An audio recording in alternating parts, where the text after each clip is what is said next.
Hey everyone, in this quick tech how-to video, I'm going to show you how to force quit an app on your Apple Mac computer. I'll show you first where to find force quit, but also a shortcut to it which comes in handy when your stuck application freezes your menu bar. I'll also show you a trick that I do all the time in case your menu bar does freeze up on you. And finally, the last option when force quit doesn't help. Let's assume that VLC here is frozen or running slow, causing your whole computer to be sluggish. To force quit, select the Apple logo on the top left of your screen and then choose force quit. In here, find the application that's causing the issue and then hit force quit. When prompted, hit force quit again. Normally, if the program is frozen, it'll say in red letters not responding. I'll go ahead and close this and show you a couple of other ways to access it. First is by its keyboard shortcut. Press Option, Command, and Escape at the same time and it'll bring up force quit.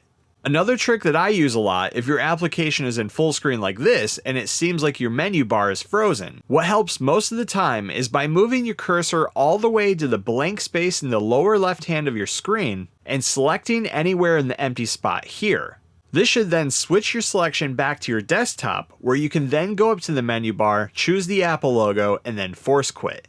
And worst case scenario, if none of these options work for you and your entire computer is frozen, you'll have to make a hard shutdown. To do this, just hold the power button on whatever Mac computer you're working on for at least 5 seconds, and it'll power your machine completely down. You will lose any unsaved files that you had open, but you should be able to reboot afterwards and get back to work. And that's how you force quit a frozen app on your Mac. Thanks for watching. Please like and subscribe and stay tuned for more quick tech how-to videos.